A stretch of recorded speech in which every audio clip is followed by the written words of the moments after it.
on se retrouve aujourd'hui dans une nouvelle vidéo où j'aide une abonnée à redéfinir sa routine capillaire. Il y a déjà eu 3 tomes avant celui-ci. Bon, déjà je tiens à dire que j'ai reçu les photos de cette abonnée, je la trouve magnifique et ses cheveux, je suis fan. Bon bref, ça c'est comme d'hab, je suis fan de vous.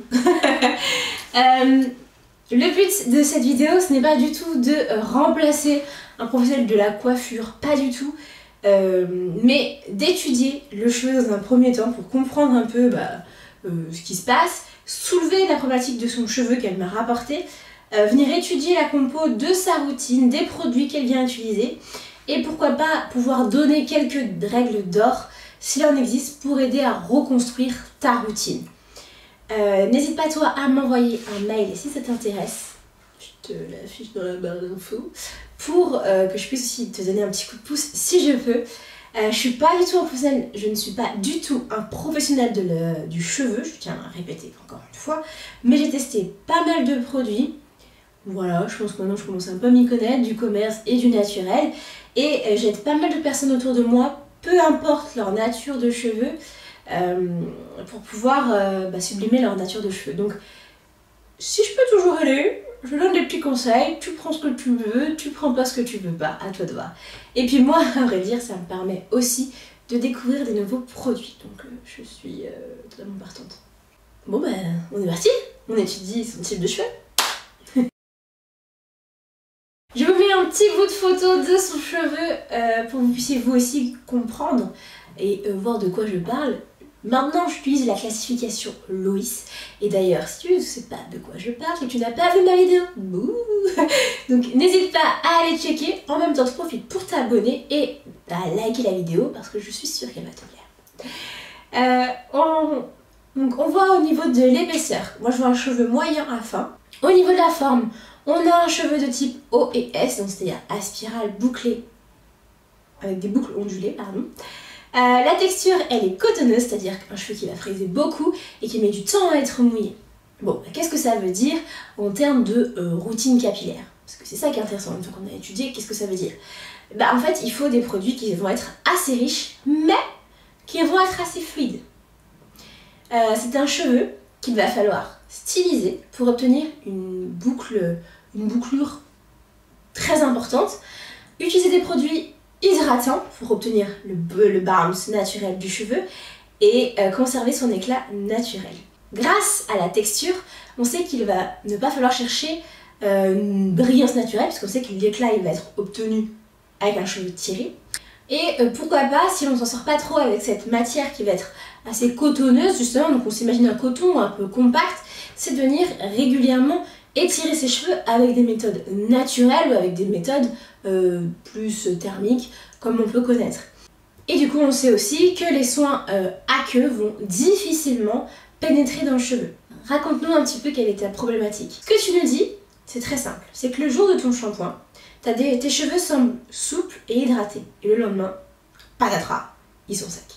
Du coup, pour compenser, tu vas venir réhydrater avec une crème ou un spray, plus une huile de coco ou l'huile de chez Camille Rose.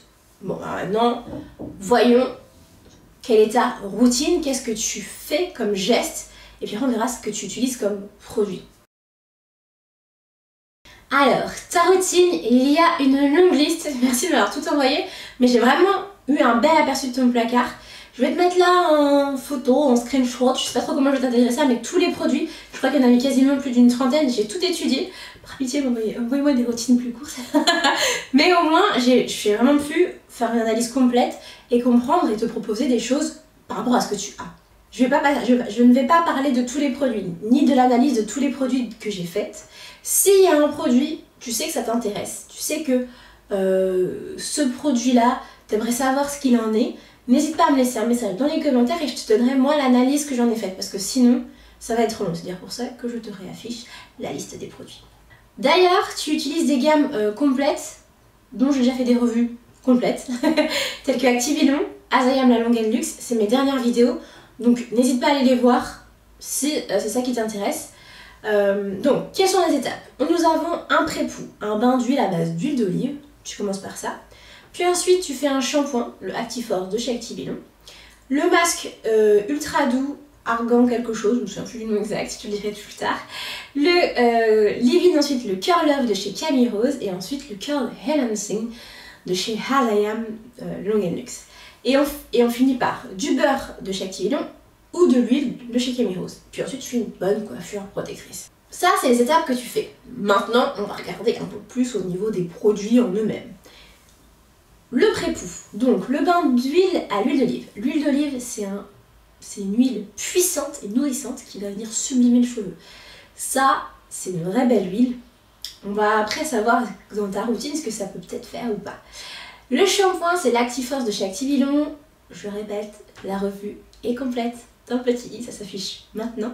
Je t'invite à aller voir si tu veux plus de détails, mais en gros, moi, mon avis c'était un shampoing bien sans plus, voilà. Et puis il faut faire attention parce que c'est une gamme qui est protéinée, donc sur un cheveu fin, ça peut mal passer.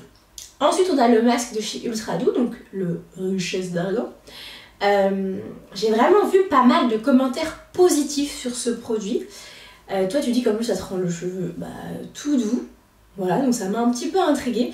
Et d'ailleurs, ça me dérange pas du tout d'avoir ce genre de produit, type Ultra Doux et tout, dans une routine.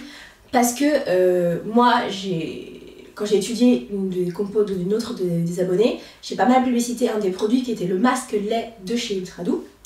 Parce qu'il avait une jolie compo et qu'il avait l'air de donner un bel effet aux cheveux. Maintenant, on va regarder un peu plus sa compo, si vous voulez bien.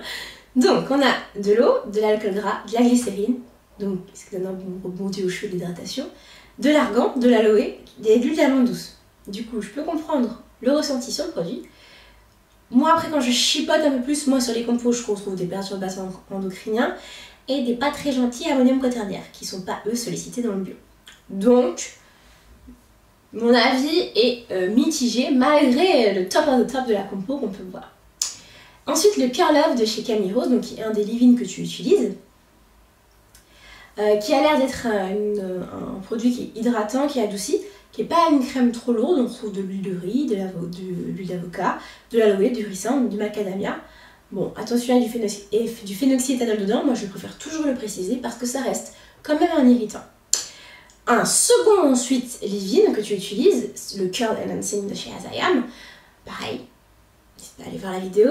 Moi je trouvais qu'il me laissait un côté assez brillant. Les boucles étaient au rendez-vous, mais la compo était pas top, globalement.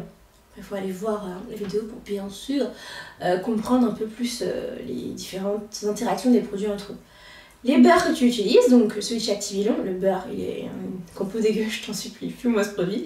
Et l'huile de chez Camille Rose, qui est une huile de sellage qui donne envie.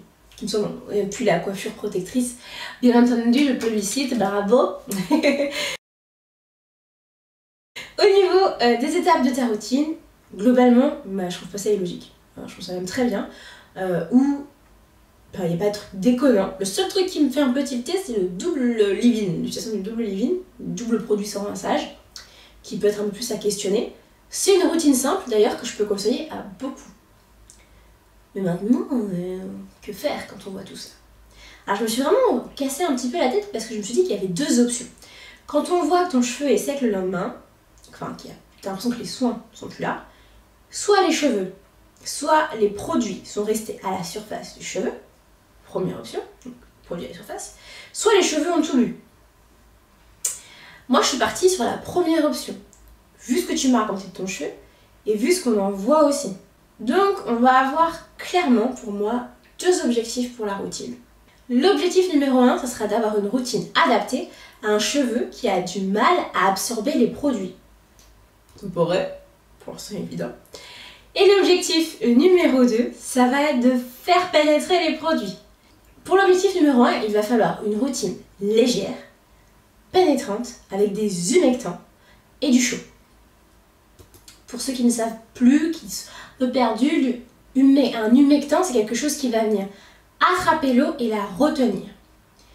En amont du shampoing, moi j'humidifierais mes cheveux avec de l'eau tiède, voire chaude, pour ouvrir les écailles de cette tige pilaire pour pouvoir permettre au sang de pénétrer. J'ai aussi vu des gens qui faisaient des espèces de bains de vapeur avant le shampoing. Alors moi j'en ai pas, donc je peux pas trop te dire si ça fonctionne ou pas, mais j'ai vu que ça avait l'air d'être pas mal.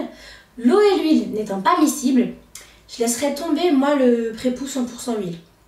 Parce que l'huile d'olive c'est une bonne huile mais qui va difficilement pénétrer. Donc ça va être un soin un peu de surface. Je passerai plutôt l'étape du bain d'huile, de temps en temps, en soin profond, avec une huile pénétrante et légère. Voilà.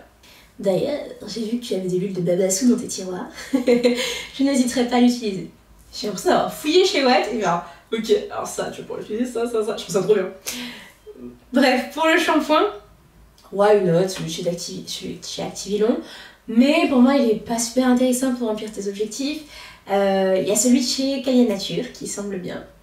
Moi, j'utiliserais plutôt, si c'était dans mon petit coin, celui de chez Noir au Naturel, la crème, qui est une crème lavante avec des humectants. Donc on continue encore à hydrater notre cheveu.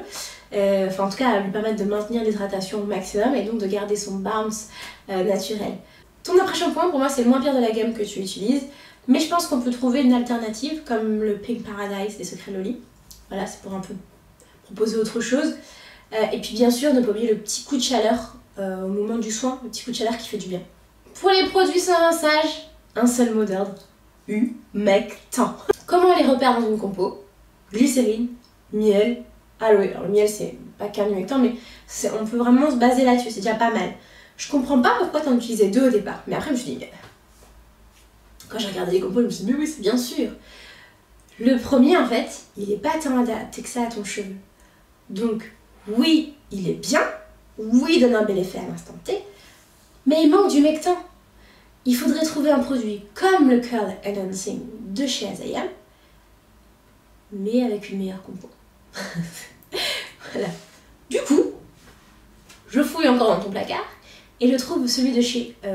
alors là, je vous le lis parce que le Mango Pousse-lait hydratant nourrissant de chez Mango Butterfly, sans l'avoir testé, parce que j'ai pas testé tous les produits qui existent non plus, mais je trouve qu'il pourrait plutôt bien correspondre à tes besoins capillaires. Ce qui peut être bien, c'est que là, du coup, t'as plus besoin d'en mettre plus qu'un seul, voilà, et puis tu peux mettre après une petite huile légère si tu veux venir un peu donner un petit côté shiny et sceller ton hydratation. Jojoba, argan, pépin de raisin, enfin ça c'est les trucs un peu de base que tu retrouveras partout sur internet.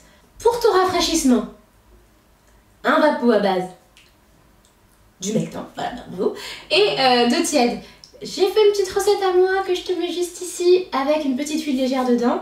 Je te conseille de bannir celui que j'ai vu dans tes placards parce qu'il a une compo plus que bof et est très peu utile pour tes objectifs. Une fois par mois, on n'oublie pas le petit soin clarifiant, voilà, avec de l'argile, par exemple. J'ai aussi fait une petite recette. Si j'ai plus de place dans le petit i, parce que ça fait beaucoup de fois que je l'ai dans le petit i, je mets tout dans la barre d'infos.